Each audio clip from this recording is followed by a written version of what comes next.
कहानी के पिछले अंक में हमने देखा कि कल्याणी एक प्यारी सी बच्ची को जन्म देती है।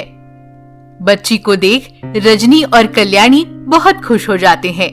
अब आगे की कहानी। बच्ची को लेकर कल्याणी अस्पताल से घर आ जाती है। रजनी घर के काम के साथ साथ कल्याणी का भी ख्याल रखती थी। यूं ही दिन बीत जाते हैं। कल्याणी और रजनी बड़े ही प्यार से एक दूसरे का ख्याल रखते हैं।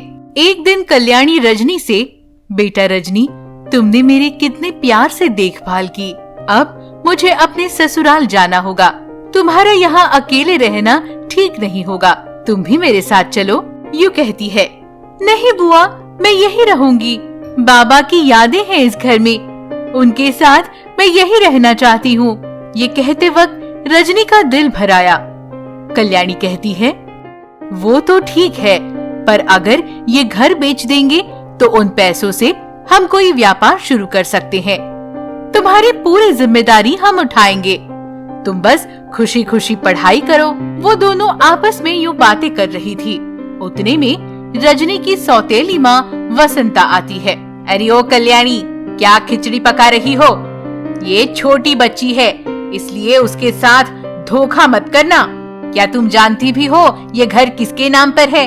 कल्याणी कहती है, भाभी, आप तो हमें छोड़कर चली गई थी ना, अब इस घर के लालच में वापस आई हो। वसंता गुस्से से, हाँ, मैं घर के लालच में ही आई हूँ। तुम्हारी मनहूस शक्ल लेकर तुम यहाँ आई और मेरा घर बर्बाद कर दिया तुमने। अब और क्या बाकी है? चली जाओ यहाँ से। हाँ भाभी, चली जाऊंगी। रजनी से कहती है, चलो बेटा, तुम्हारे फूफा जी तुम्हारा ख्याल रखेंगे। बुआ, माँ वापस आ गई है, अब मैं यही रहूंगी। ये सुनकर वसंता कहती है, ओ करमजली, तुम चली जाओगी तो ही अच्छा होगा। तुम्हारी मनहूस शक्ल मैं नहीं देखना चाहती। चलो निकलो यहाँ से। यूं वसंता उन दोनों को घर से निकाल देती है। वो दोनों दुखी परेशान सी कल्याणी के ससुराल चली जाती है। कल्याणी अपने पति को सारी बातें बताती है। वो सारी बातें सुनकर कल्याणी का पति कहता है, इतना सब हो गया और तुमने मुझे एक खत लिखकर भी नहीं बताया। अरे उस कॉइन बॉक्स से मुझे फोन ही कर लेती। यहाँ की बातें वहाँ क्यों बताना सोच मैंने आपको नहीं बताया। ठीक है, जाओ अंदर, घर में जाओ। यूं ही कुछ दिन बीत जाते हैं। फूफा जी को छोटी बच्ची के साथ खुशी खुशी खेलते देख रजनी को अपने पिता की याद आती है। बाबा, मुझे आपकी बहुत याद आ रही है। अगर आप होते तो मैं भी आपके साथ खेलती, बाहर घूमने जाती। भगवान, आपने क्यों मुझसे मेरे बाबा छीन लिए? यूं सोच रजनी दुखी हो जाती है। कल्याणी उसका दर्द देख, रो मत बेटा, मैं तुम्हारा दुख समझ सकती हूँ। तुम हम दोनों को ही माता पिता समझो, ठीक है? यूं कहती है। उसी समय वसंता वहां आकर जोर जोर से रोने लगती है। हाय मेरी बच्ची रजनी, मुझसे भूल हो गई बेटा। मैंने तुम्हारे साथ बहुत बुरा किया। छोटी सी जान पर अन्याय किया मैंने। मेरे पति ने मेरे सपने में आकर रजनी के बारे में बहुत चिंता जताई।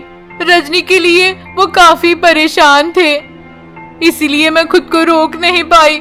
मैं रजनी को ले जाने आई हूँ। कल्याणी और उसका पति एक दूसरे की तरफ देखते हैं। बहन जी, आपको अपनी गलती का एहसास हो गया है। ठीक है, आप रजनी को ले जाइए, पर हाँ, एक बात याद रखिए, बच्चे भगवान का रूप होते हैं। उन पर अत्याचार करना मतलब भगवान पर अत्याचार करना होगा। कल्याणी का पति कहता है। वसंता रोते हुए, मुझे अपनी गलती समझ में आ गई है, अब मैं रजनी का ख्याल रखूंगी। यूं कहकर वसंता रजनी को अपने साथ घर ले जाती है।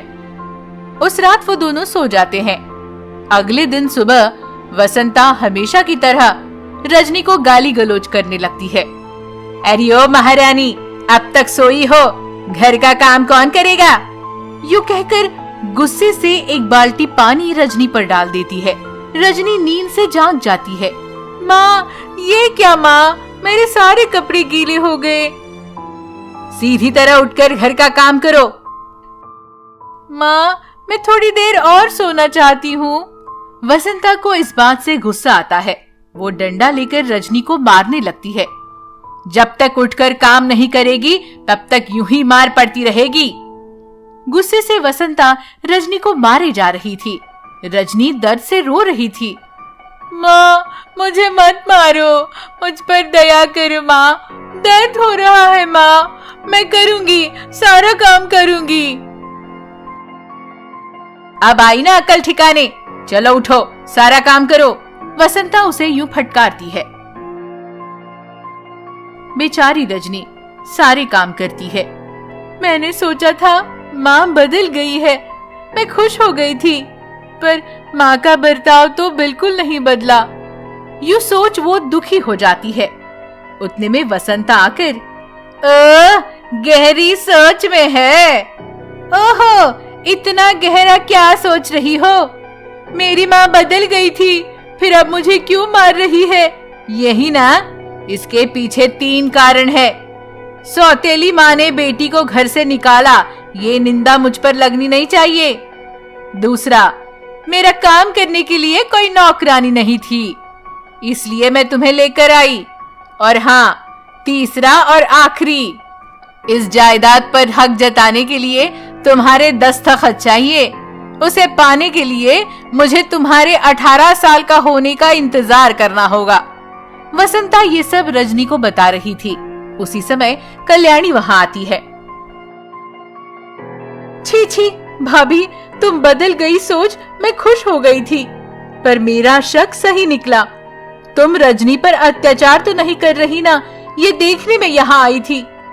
एक औरत अपने स्वार्थ के लिए इतना गिर सकती है, मैंने सोचा नहीं था। कौन हो तुम? किस लिए आई हो यहाँ? तुम्हारा यहाँ कोई नहीं है, चुपचाप चली जाओ यहाँ से।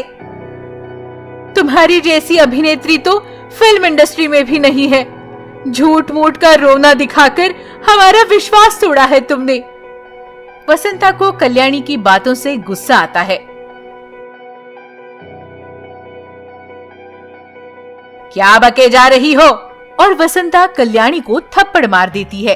कल्याणी दुखी होकर, भाभी, इसी बात की कमी रह गई थी, वो भी पूरी कर दी तुमने। बहुत अच्छे, पर अपने स्वार्थ के लिए तुम इस बच्ची का उपयोग कर रही हो, ये तो मैं होने नहीं दूंगी। मैं रजनी को अपने साथ ले जा रही हूँ। कल्याणी रजनी का हाथ पकड़कर उसे ले जा रही थी। तभी वसंता, देखो कल्याणी, मेरी बेटी मेरे पास ही रहेगी। अगर तुम इसे ले गई तो मैं अपनी जान दे दूंगी। अच्छी बात है भाभी, बला तो टलेगी। कल्याणी यूं कहकर रजनी को साथ ले जा रही थी। वसंता को और गुस्सा आता है। वो कल्याणी की तरफ चाकू फेंक कर मारती है। चाकू का निशाना चूकने की वजह से वो जाकर रजनी के पैर पर गिरता है। उसे घाव हो जाता है, खून बहने लगता है।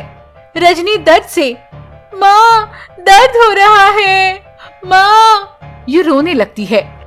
कल्याणी गुस्से से, पड़ गई ठंडक कलेजे में? क्यों इतना जहर घोल के रखा है तुमने खुद के दिल में? मेरी तो समझ में नहीं आ रहा। तुम्हारी वजह से ये छोटी बच्ची कितनी परेशानियां उठा रही है। तुम्हें बिल्कुल भी दया नहीं है उस पर। कल्याणी यूं कहकर रजनी को उठाकर अस्पताल ले जाती है। रजनी रोते हुए, बुआ, मुझे कमजोर लग रहा है, मैं जीना चाहती हूँ, मुझे बचा लो, मैं खूब पढ़ूंगी, बाबा की ख्वाहिश पूरी करूंगी, डॉक्टर बनूंगी, मुझे बचा लो बुआ। यूं रोने लगती है। रजनी की बातें सुनकर कल्याणी भी दुखी हो जाती है, पर फिर भी उसे दिलासा देते हुए, चिंता मत करो बेटा, तुम्हें कुछ नहीं होगा, सब ठीक हो जाएगा, तुम्हारी जान को कोई खतरा नहीं है। यूं धीरज देते हुए रजनी को वो अस्पताल में दाखिल करती है। डॉक्टर उन्हें पहचान लेती है। क्या हुआ कल्याणी? यूं पूछती है। तब कल्याणी डॉक्टर को सारी बातें बताती है। ठीक है, चिंता मत करो, सब ठीक हो जाएगा। डॉक्टर उसके घाव पर पट्टी बांध देती है।